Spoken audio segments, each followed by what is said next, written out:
Under the Banner of Heaven, ini series yang rilis di tahun 2022 bercerita mengenai seorang detektif yang diperanin oleh Andrew Garfield. Dia punya pegangan agama yang cukup kuat ya, dan mencoba untuk memecahkan kasus pembunuhan seorang istri dan anak perempuannya, di mana suami serta keluarga suaminya merupakan suspek utama di pembunuhan ini. Pertama-tama, satu hal yang gue sendiri nggak nyangka ya, karena emang gue nggak nonton trailernya juga, itu unsur agama di series ini itu cukup kental sih.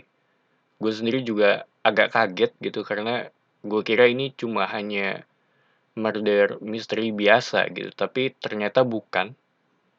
Awalnya juga cukup banyak istilah yang perlu gue Google ya, seperti LDS dan beberapa hal-hal lainnya gitu, yang gue sendiri nggak terlalu familiar dengan kata-kata ini. Di sisi lain, series ini juga ada unsur politiknya, dan semakin berjalan menuju sepanjang series ini, cukup banyak juga unsur politiknya. Jadi nggak cuma hanya sekedar agama, tapi kedua hal ini sih yang saling bersinggungan ya. Walaupun menuju akhir tetap balik lagi ke unsur agamanya gitu. Dan seperti biasa, gue sendiri nggak akan terlalu banyak ngebahas dari sisi story-nya ya, tapi lebih ke gambaran singkatnya aja.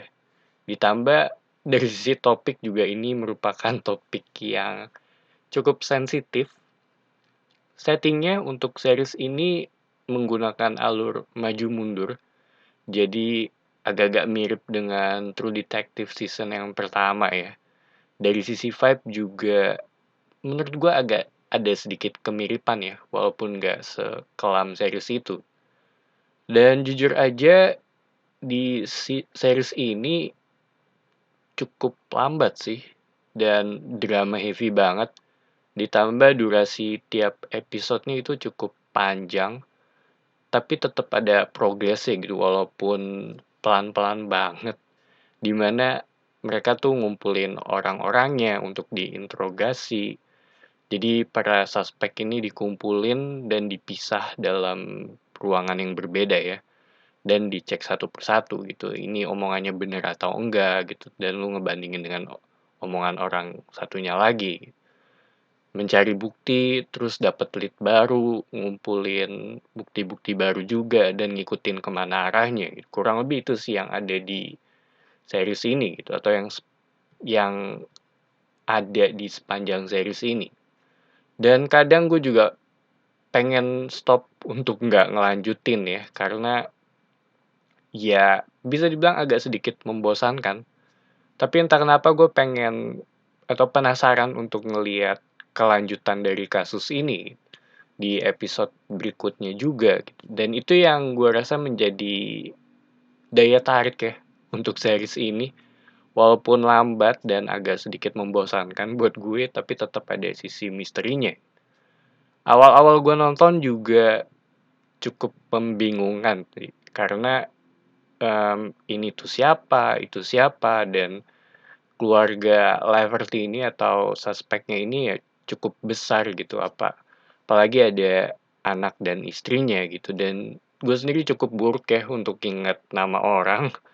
Ditambah mereka tuh sering ngelempar istilah-istilah yang kayak tadi gue bilang di awal sih. Cuma pelan-pelan gue mulai tahu masing-masing karakternya dan pandangan mereka terhadap sisi agamanya yang mereka percayai gitu, dan ada aspek politiknya juga. Buat gue sendiri, karakter yang menarik itu ada di Daisy Edgar Jones, di mana karakter ini adalah karakter yang meninggal di episode pertama, yang menjadi backbone cerita di series ini ya. Dan banyak perannya dia, tapi dari sisi flashbacknya. Bisa dibilang dia ini orang yang berada di tempat yang salah sih, setelah gue tonton ya, tanpa ngasih spoiler juga. Dan sepanjang series ini gue ngeliat apa yang terjadi dengan dia, serta anggota keluarga barunya gitu, karena dia baru menikah dengan salah satu orang dari keluarga Laverty ini. Sama karakter utama di series ini juga yang menurut gue cukup menarik, yaitu karakternya si Andrew Garfield, di mana semakin ke belakang itu mulai berbeda sih. Dan kalau lu ngebandingin karakter orang ini dari awal series dan episode terakhir di series itu, ya kelihatan banget progresnya gitu. Karena gue rasa dia udah ngelalui, cukup dibuka kan matanya mengenai kejadian ini sih. Dan series ini juga cukup realistis buat gue, karena ini ngambil dari inspirasi kejadian nyata juga ya. Agak mirip dengan series Dopsic yang kemarin, dan ini nambah keseruan sih menurut gue. Jadi setelah lu nonton, lu bisa ngeliat atau nge-googling case ini sampai di mana juga gitu, atau akhirnya seperti apa sih. So, Under the Banner of Heaven ini bisa dibilang salah satu series yang menuntut untuk tetap fokus di tiap menitnya, karena padat dan kompleks, dan kadang suka gue pause dan gue perlu ngelihat nama-namanya lagi sih, ini tuh siapa, ini siapa, ini siapa gitu, karena ya emang gue cukup buruk untuk ingat nama orang. Buat gue sendiri itu mulai terkerucut atau mulai bisa dibilang mulai jelas itu di episode 6 sih kalau menurut gue ya. Gue mulai mengerti ini tuh mengenai apa yang terjadi sebenarnya gitu, dan emang cukup bisa dibilang di-simplify di episode tersebut sih. So, Under the Banner of Heaven ini series yang slow pace dan gue rasa cukup realistis ya. Karena emang diangkat dari kenyataan juga, butuh waktu sih untuk mencari apa yang sebenarnya terjadi, dan butuh effort juga untuk nontonnya. Cukup berat karena emang berhubungan dengan kepercayaan dan perbedaan aliran juga sih. Dan ini bukan series yang action oriented gitu. Jadi mungkin ada orang di luar sana yang mengharapkan ada aspek actionnya, dan gue rasa ini bukan series seperti itu sih. Kalau ditanya rekomen apa enggak, kalau lu punya waktu luang dan lu mau ngasih fokus lu untuk nonton series ini, gue rasa ya cukup worth it.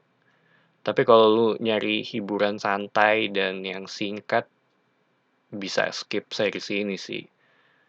So itu aja opini gue mengenai series ini. Thank you for watching. It's me Pat signing off.